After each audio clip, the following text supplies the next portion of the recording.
Hello and welcome to the inaugural edition of the Soul Briefing. My name is Marek von Redenkamp and I write about the UAP or UFO topic as an opinion contributor for The Hill.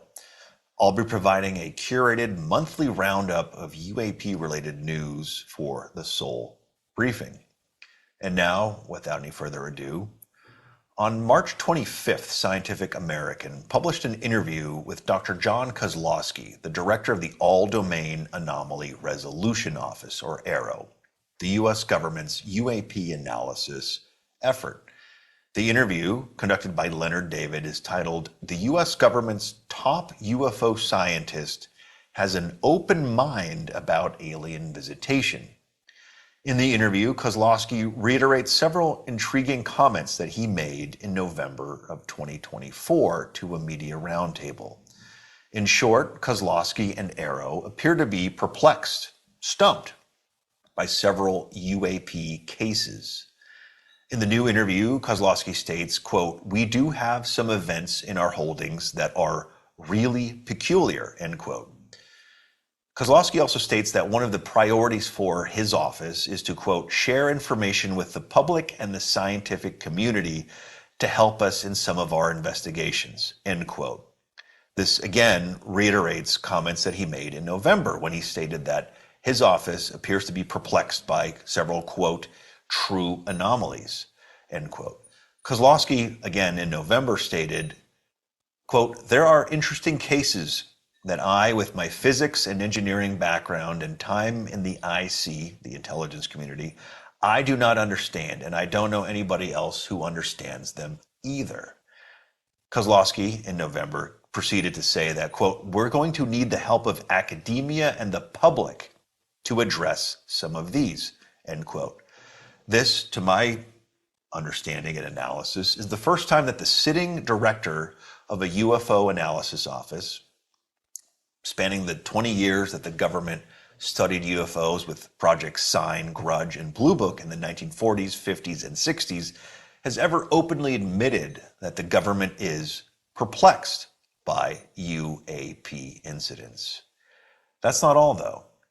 Back in November, Kozlowski testified before the Senate on November 19th and stated that several, quote, "first-hand witnesses," end quote, to unreported UAP or UFO programs, illicit activities, allegedly, run by the U.S. government have spoken to his office. Let's watch this space. On April 8th, investigative journalists Jeremy Corbell and George Knapp released fascinating new UAP footage. In the video, which was recorded aboard the USS Jackson, which is an advanced U.S. Navy warship, two objects move across the sky in unison, seemingly in formation. The operator of the infrared or thermal camera then zooms in on one of those objects for a closer look. And the object bears an uncanny resemblance to the tic-tac or capsule-shaped object observed at close range by Commander Dave Fravor and three other naval aviators in November of 2004 in what is widely regarded the best documented, most credible UAP incident in recent history. Now, the parallels between the new footage, which was recorded in February of 2023, and the 2004 incidents do not end there. In 2004, sailors aboard the USS Princeton, a guided missile cruiser, began noticing anomalous radar tracks appearing on their screens in the immediate vicinity of San Clemente Island off the coast of San Diego. Those tracks then proceeded south at bizarrely slow airspeeds. In the new footage, the 2023 footage, the two tic-tac shaped objects are flying over the Pacific Ocean in the immediate vicinity of San Clemente Island. They're also moving south, and at a distance of about 7 or 8 miles, they are moving at the same speeds as those anomalous radar tracks observed in 2004. Now, it's important to note that the two objects observed in the video are unlikely to be randomly misidentified aircraft, which some skeptics think that they may be, but there's no evidence for that. We have taken a very close look at flight tracker data, and the fact that they maintain A perfect separation over the course of that 35-second video makes it extremely unlikely that these are two random aircraft. The heat signature, the thermal signature, is also highly, highly anomalous and does not align with any known prosaic objects. Now, intriguingly, a witness aboard the USS Jackson observed 4 objects emerging from the ocean and then moving in unison before darting off of the radar screens. That's not the only documented transmedium activity that we know of. And transmedium, just briefly, refers to movement between the ocean and the air, or the air and the atmosphere, and is part of the official congressional definition of UAP. In 2019, in July, the USS Omaha was swarmed by about a dozen unknown objects. And thanks to Jeremy Corbell and George Knapp, we have radar footage of this. We also have footage of these objects hovering and maneuvering around the Omaha. And most importantly, there's footage of a spherical object maneuvering around the Omaha and moving against strong winds before descending into the ocean. The very next day, the USS Paul Hamilton observed similar activity. A swarm of unidentified objects came in close proximity to the ship, with one of those objects dropping into the ocean. Keep a close eye on this space. This is very interesting to see repeated transmedium activity over the course of several years in the waters off the coast of Southern California. Former intelligence official and UAP whistleblower David Grush began as a congressional staffer for Congressman Eric Burleson of Missouri. Grush was brought on to help navigate Congress's investigation of the UAP topic. Speaking recently to congressional reporter Matt Laszlo, Burleson stated that Grush is a, quote, wellspring of insight, end quote, into the UAP topic. Congressman Anna Paulina Luna, a fellow member of the House Oversight Committee and of the UAP caucus, has recently suggested that Grush may sit down with fellow UAP whistleblower Luis Elizondo and representatives of AARO, the government's UAP analysis effort, in a secure environment to discuss the allegations that have been at play over the last few years. Grush, as many of you may know, testified under oath in July of 2023 to the existence of unreported surreptitious UAP retrieval and reverse engineering efforts and programs.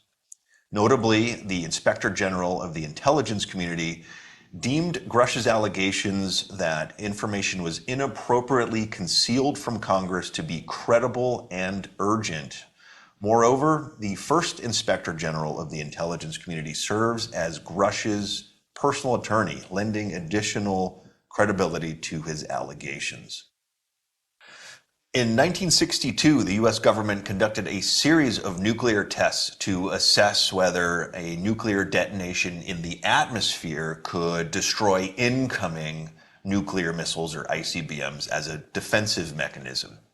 And on October 26, 1962, the Bluegill Triple Prime test occurred over the Pacific Ocean. And this test was recorded by several very sensitive cameras, both in airplanes and especially outfitted tanker aircraft, as well as from the ground. And in the footage from the air, we see an object shooting out from the bottom of that nuclear detonation. That, of course, begs the question, what could survive a nuclear detonation to move at such rapid speeds? Another video of the Bluegill Triple Prime shot, which, according to researcher Jeff Cruikshank, was analyzed by a different laboratory, shows that particular section of the fireball in much greater detail.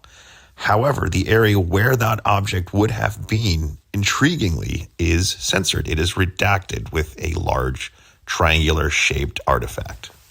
And with assistance from Jeff Cruikshank, who's done excellent archival work and research on this particular test, we've come up with a very rough estimate that the object was moving at roughly 9 kilometers per second, or 27 times the speed of sound at the 48-kilometer detonation altitude. And that is based on extrapolations of the size of the fireball, which is documented in official U.S. government records, as well as the estimated recording speed of these cameras. They're recording in extremely slow motion. When something moves fast in slow motion, that means it is moving at a very, very high rate of speed. Now, intriguingly, the recently deceased, widely respected senior advisor to Presidents Kennedy, Johnson, Nixon, and Ford, Harold Malmgren, has stated that an object was recovered following the bluegill triple prime tests and that it was not of human origin. Keep a close eye out for Malmgren's posthumous interview with podcaster Jesse Michaels, which should be coming out in the near future. The mystery of the unknown drones only deepens. In a fascinating 60 Minutes piece that aired in March, 3 4-star Air Force generals, that's 12 stars, all state in essence that the U.S. government is perplexed, clueless as to the nature, origin, and intent of the unknown objects that have been flying with brazen impunity, often by displaying bright, flashing lights over sensitive military sites and assets in recent years, dating back to at least 2019. Speaking to 60 Minutes, Senate Armed Services Committee Chairman Roger Wicker stated that the Pentagon is, quote, still mystified, end quote, by these brazen incursions. Speaking also to 60 Minutes, retired Air Force General Glenn Van Herk, who was the commander of NORAD, North American Aerospace Defense Command, stated that the objects that flew with brazen impunity and again with bright flashing lights over Langley Air Force Base in late 2023 for 17 nights resisted electronic jamming efforts. This aligns with reporting from the United Kingdom, where unknown objects were unable to be brought down by jamming efforts as they flew with brazen impunity over sensitive U.S. military sites. Now, this dates back to at least 2019 when objects of unknown origin swarmed U.S. Navy ships off the California coast over the course of several months. Keep an eye on this space. We'll be following this story very closely in the days, weeks, and months to come.